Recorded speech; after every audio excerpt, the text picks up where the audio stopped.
নমস্কার বন্ধুরা, প্রিয়াঙ্কাস কিচেনে তোমাদের অনেক অনেক স্বাগত আর ওয়েলকাম। উফ, কি গরম পড়ে গেছে বন্ধুরা। এই গরমে কি খাবো এই নিয়ে সবারই অনেক চিন্তা।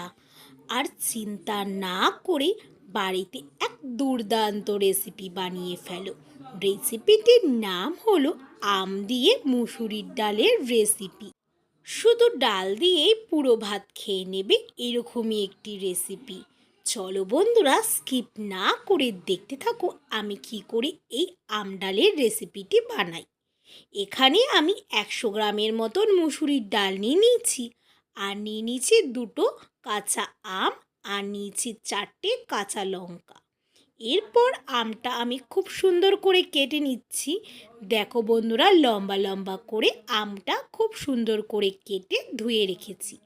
এরপর কড়াই বসিয়ে দিয়েছি। কড়াইতে সামান্য পরিমাণে তেল দিয়ে মুসুরির ডালটা দিয়ে ভালো করে মুসুরির ডালটাকে প্রথমে ভেজে নিচ্ছি। দেখো বন্ধুরা, আমি গ্যাসের ফ্লেম এখানে হাই ফ্লেম করে মুসুরির ডালটাকে ভেজে নেব। দেখো হালকা হালকা কালারটা চেঞ্জ হচ্ছে, দেখো বন্ধুরা, এবং ভাজা ভাজাও হয়ে এসছে মুসুরির ডালটা।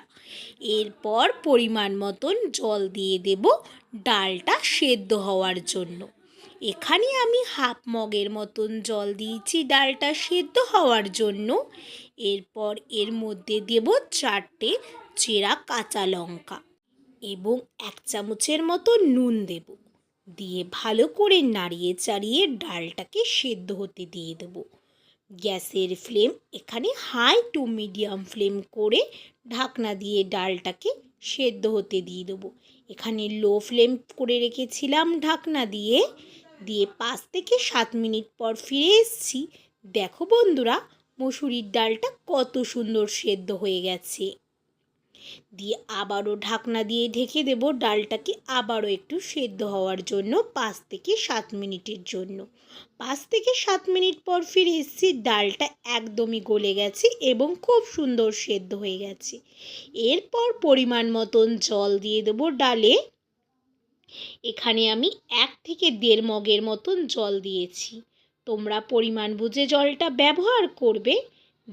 1 চামচের মতো নুন দিয়ে দিলাম। যেহেতু আগে ডাল সিদ্ধতে নুন দিয়েছিলাম, তাই এখানে 1 চামচের মতন নুন দিয়েছি। ছোট চামচের হাফ চামচের মতন হলুদ দিলাম।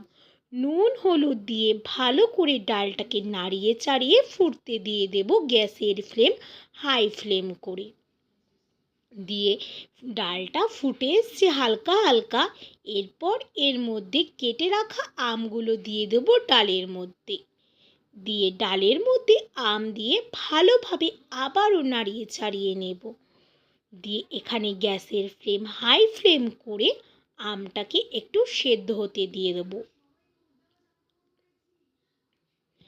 5 থেকে 7 মিনিট পর ফিরে এসেছি। দেখো বন্ধুরা, ডালটা কত সুন্দর ফুটে এসছে এবং আমটাও সেদ্ধ হয়ে এসছে খুব সুন্দরভাবে। এরপর ডালটাকে আমি একটি বাটির মধ্যে নামিয়ে নিচ্ছি। এরপর কড়াই বসিয়ে দিলাম ধুয়ে। কড়াইতে এরপর ডালটা ফোড়ন দেব, তাই পরিমাণ মতন সামান্য তেল দিলাম। আর দিচ্ছি একটা শুকনো লঙ্কা। আর দিয়ে দেব ছোট চামচের হাফ চামচের মতন সর্ষে। এখানে আমি হলুদ সর্ষে ব্যবহার করেছি। তোমরা চাইলে রেসিপিটি কালো সর্ষে দিয়েও করতে পারো। সর্ষেটাকে ভালো করে ভেজে নেব। দেখো বন্ধুরা, সুন্দর করে যত ভাজবে সর্ষেটা, রেসিপিটি খেতে তত টেস্ট হবে। এর মধ্যে এরপর ডালটা দিয়ে দিচ্ছি ফোড়নের মধ্যে। ডাল দিয়ে ভালোভাবে নাড়িয়ে চাড়িয়ে নেব আম ডালটাকে। দেখো বন্ধুরা, আর আমটাও সেদ্ধ হয়ে গেছে। সত্যি বন্ধুরা, এত গরম পড়ে গেছে, এই গরমে যদি একটু টক ডাল না হয় তাহলে তো আমরা অনেক কিছুই মিস করে ফেলি। অনেক কথা বলতে বলতে ডালটা খুব সুন্দর ফুটে এসছে। দেখো বন্ধুরা, এরকম করে আবারও ফোড়নে দিয়ে 5 থেকে 7 মিনিট ফুটিয়ে নেব। ডালটা দেখো বন্ধুরা কত সুন্দর ফুটে এসছে। এরপর আমি একটি সার্ভিং বলে নামিয়ে নিচ্ছি ডালটিকে। ডালের রেসিপি আমার এখানেই কমপ্লিট। তোমাদের যদি ভালো লেগে থাকে আমার এই আম ডালের রেসিপিটি, ভিডিওতে একটি লাইক, আর যারা যারা চ্যানেলে নতুন চ্যানেলটা এখনও সাবস্ক্রাইব করনি জলদি চ্যানেলে গিয়ে চ্যানেলটা সাবস্ক্রাইব করে দিও। নতুন নতুন ভিডিও পেতে গেলে পাশে থাকা বেল বাটনটি অবশ্যই প্রেস করে দিও। আর এই গরমে আম ডালের রেসিপি তোমাদের কেমন লাগলো আমাকে অবশ্যই কমেন্টে জানিও। এখনকার মতন টাটা বন্ধুরা, দেখা হবে আবার নতুন ভিডিও নিয়ে। ওকে, বাই বাই।